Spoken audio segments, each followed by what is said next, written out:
রাতের বেলা আমি কিভাবে আমার রান্নাঘরটা পরিষ্কার করে রাখি সেটাই আজকে আমি আপনাদের সঙ্গে শেয়ার করব। হ্যালো ভিউয়ার্স, আসসালামু আলাইকুম। আপনাদের ভাই আজকে রাতের বেলা আমাদের জন্য আইসক্রিম নিয়ে এসেছে। আমরা তো সেটাই মা ছেলে বসে বসে খাচ্ছি। আমি এরকমই ছোট বাচ্চাদের মতো ছোট বাচ্চার খাবার দাবার খেতে অনেক বেশি পছন্দ করি। খাওয়া দাওয়া কমপ্লিট এবং কি আমাদের রাতের যে ডিনারটা আমরা সেরে নিয়েছি। এখন আমি রাতের বেলা আমার রান্নাঘরটা যেভাবে রাখি সেটাই আমি আপনাদের সঙ্গে শেয়ার করব। খাওয়া দাওয়ার পর কিন্তু অনেক থালা বাসনে নোংরা হয়ে থাকে। দেখবেন সকালবেলা কিন্তু অনেক চাপ হয়েছে। আমরা কখনো কী করি যে রাতের বেলা যে থালা বাসন রান্নাঘর যেভাবে কাজ করি সেভাবে কিন্তু রেখে দেই যে থাক কালকেই পরিষ্কার করে নেব। কিন্তু দেখবেন সকালবেলা উঠে একটা যেন খুবই চাপের মধ্যে থাকতে হয়। সমস্ত কিছু এডি করা রান্না করা মানে একেবারেই যা বলার মতো না। সেজন্য আমি রান্নাঘরটা সবসময় রাতের বেলায় ক্লিন করে রেখে দেই। আমার সমস্ত থালা বাসনগুলো ক্লিন করা হয়ে গেছে। এখন আমি সুন্দরভাবে মেজের চুলাটা পরিষ্কার করে নিচ্ছি। কেননা আজকে আমি এখানে নাস্তা তৈরি করেছি। আর আমি কিন্তু বেশিরভাগ সময় নাস্তাগুলো আমি মেজের চুলায় তৈরি করে থাকি। এখন আমি সুন্দরভাবে মেজের চুলাটা পরিষ্কার করে রেখে দেব এবং এই জায়গাটায় আমি এখন আইস কুকারটা বসিয়ে রাখবো। কেননা সকালবেলা যেহেতু আমি রান্না করি তখন আমার এগুলো সরাতে পরিষ্কার করতে কিন্তু অনেকটা লেট হয়ে যাবে। আমি যদি রাতের বেলা সমস্ত কিছু রেডি করে রাখি সকালবেলা কিন্তু রান্না করতে কোনো প্রবলেম হবে না। সেজন্য আমার প্রিয় আপুরা যারা সকালবেলা রান্না করেন তাদেরকে আমি একটা কথা বলে দেব, আপনারা রাতের বেলায় অন্তত যেগুলো আপনাদের প্রয়োজনীয় কাজ যেগুলো হাতের কাছে মানে সবসময় লাগে সেগুলো কিন্তু রাতের বেলায় রেডি করে রাখবেন। তাহলে দেখবেন অনেকটাই আপনার কাজে উপকার হয়েছে।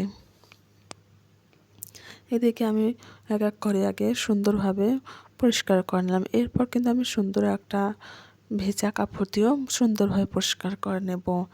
রাত্রিবেলা রান্নাঘরটা পরিষ্কার করে রাখলে সকালবেলা কিন্তু রিল্যাক্সে রান্নাটা করতে হয়। যেহেতু আমি সকালবেলায় রান্না করি আমার এসব কিছু পরিষ্কার করতে গেলে অনেকটা লেট হয়ে যায়। সেই জন্য আমি রাতের বেলায় সমস্ত কাজ করার চেষ্টা করি। এখন কিন্তু অনেক রাত হয়ে গেছে, প্রায় 12টার কাছাকাছি। সবাই কিন্তু ঘুমিয়ে পড়েছে। আমি কিন্তু এইদিকে রান্নাঘর আমার যা যা প্রয়োজনীয় সমস্ত কিছু রেডি করে নিচ্ছি। অনেক সময় দেখা যায় রান্না করতে গেলে হলুদ শেষ হয়ে গেছে, লবণ শেষ হয়েছে, তেল শেষ হয়েছে, মানে এগুলো আমাদের কিন্তু ঠিক করতেই সময়টা কিন্তু অনেকটা চলে যায়। কিন্তু রাতের বেলা যদি আপনারা একটু সময় ধরে এগুলো চেক করে নেন যে কোথায় কী আছে নাই, হয়তোবা লবণ হলুদ শেষ হয়ে যেতে পারে, আপনারা সেটাও সুন্দরভাবে রেখে দিবেন।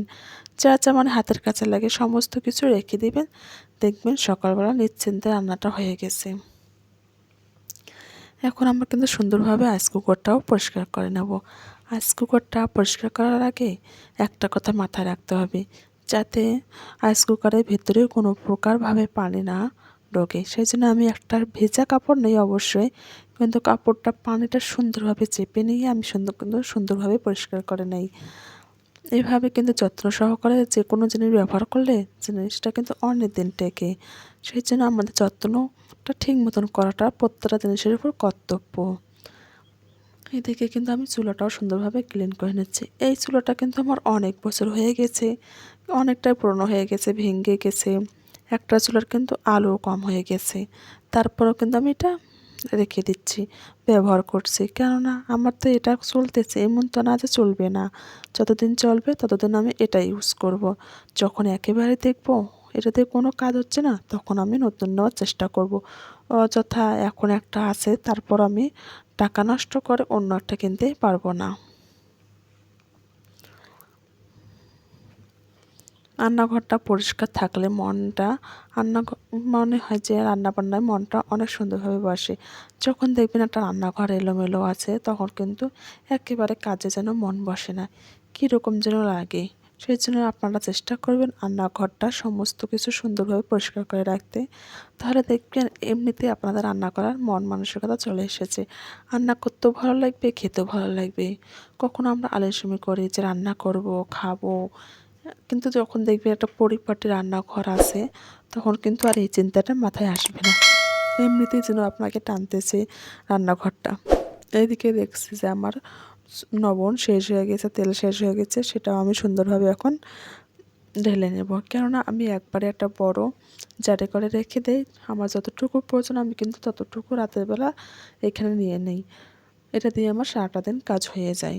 আর আমি তেল সবসময় ছোট্ট বোতলে নিয়ে নেই, কেননা বড় বোতল থেকে ঢালাঢালি করতে কিন্তু আমার অনেকটা সময় লাগে, অনেক প্রবলেম হয়। এই জন্য আমি কাজে এভাবে করে থাকি। শুধু যে এটা না, আমি যে কোনো কাজ আমি রাতের বেলা সব কিছু গুছিয়ে রাখি। সকালবেলা কি রান্না করব, মানে সমস্ত কিছু A to Z আমি কিন্তু রাতের বেলায় সমস্ত কিছু গুছিয়ে রাখি। তাহলে সকালবেলা আমার কোনো টেনশন হয় না। আমি শুধু উঠেই আমার নাস্তা এবং রান্নাটা সুন্দরভাবে কমপ্লিট করতে পারি। সময়ের মধ্যে কোনো আমার ধকল হয় না।